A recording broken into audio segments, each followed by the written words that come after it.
program to find sum of digits of a given number. So that is, if I give the number as 256, you have to separate each digit. Maybe your n value is in 256. You have to separate each digit and find the sum. That is 2 plus 5 plus 6. That's going to be nothing but 13. Okay. Now how do we separate each digit? So that you can do it by giving your r is equals to n mod by 10. That is 256 mod by 10. It's going to be nothing but 6. And then once I have taken the 6, then I have to remove from this 256. That you can do it by dividing it by 10. So 256 divided by 10, it's going to be a 25.6. Because this n is an integer, it will hold only 25. So this is how each digit can be separated. So next time again, now n value, if it is 25, 25 mod by 10, it's going to be an 5. So then this 5 again you can add it to the sum, and then you have to remove it. To remove that 5 from that n, so you can divide by 10. So 25 divided by 10, it's going to be 2.5. You'll have here only 2. So we'll write a complete code to find the sum of digits. So what are the variables required to find the sum? So one is you need to read the value. So we'll read it in an n variable. And second one is to extract each digit and store, we'll take an r. And one is another variable to hold the sum. So 3 variables are required. All 3 variables will declare it of type integer. So int n, remainder, and sum. The first thing is you have to read the number.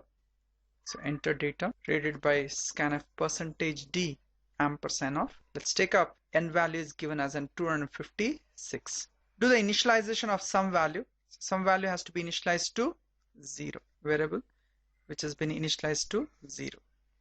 Now you keep on continuing this job till this n value becomes 0. Next time if I give a 2 divided by 10, it's going to be 0.2.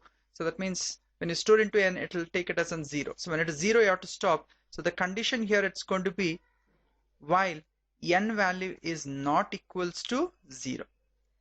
N value is not equals to 0. First time n value is 256. So 256 is not equals to 0. Condition is true. So extract the units by giving a remainder is equals to r equals to n mod by 10. That is r equals to n mod by 10. That is 256 mod by 10. Okay, mod by 10, it's going to be a 6. And that 6 you add it to the sum by giving here sm is equals to sm plus r. That is 0 plus r. R is going to be a 6. 0 plus 6 is going to be a 6. So we have added 6. Now we have to remove that from that n variable. So that you can do it by giving n equals to n divided by 10. So when I give here n equals to n divided by 10, that is going to be nothing but 256 divided by 10. It's going to be a 25.6, but it will hold here only 25 because n is declared as an integer. Now again go back and check here. 25 is not equals to 0. The condition is true. So r equals to 25 mod by 10. Okay, r equals to 25 mod by 10. So 25 mod by 10, the remainder is going to be here 5. So we got the r values and 5. That r value again it added to sum by giving here sum equals to sum plus r. The previous sum value is 6 and the present r value is 5. So 6 plus 5, it's going to be here 11. And then again remove that 5 by giving a divide n equals to n divided by 10. So 25 divided by 10 is going to be 2.5. So it will store 2. Then again go back. 2 is not equals to 0. The condition is true. So once again comes down r equals to n. R equals to n is nothing but 2 mod by 10. So 2 mod by 10. The remainder is going to be nothing but 2. Sum equals to sum plus, that is 11 plus. The remainder is 2. So the sum value is 13 here. And then again n equals to n divided by 10. That is 2 divided by 10. This time it turns out to 0.02, but it will hold only 0. When you go back here and check the condition, 0 is not equals to 0. The condition is false. So comes out of the loop, and now you can display the sum of digits is equals to percentage d. That is sm. Then stop the main by giving a return 0. This is the program to find the sum of digits. So let's see the output in the code block. Here we have accepted the value of n. Then there is n value has been read and some n value has been initialized to 0. This loop has to go on till this n value becomes 0.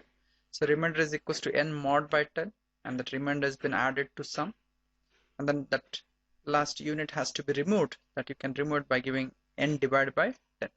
Once you come out, you display the sum. Right. So let's build this. There's no error. You can run this code. I'll give the value as 256. So here sum of digits as 30. Let's give 4-digit number. This is 1234. Press enter key. The sum value is nothing but 10. This is the program to find the sum of digits.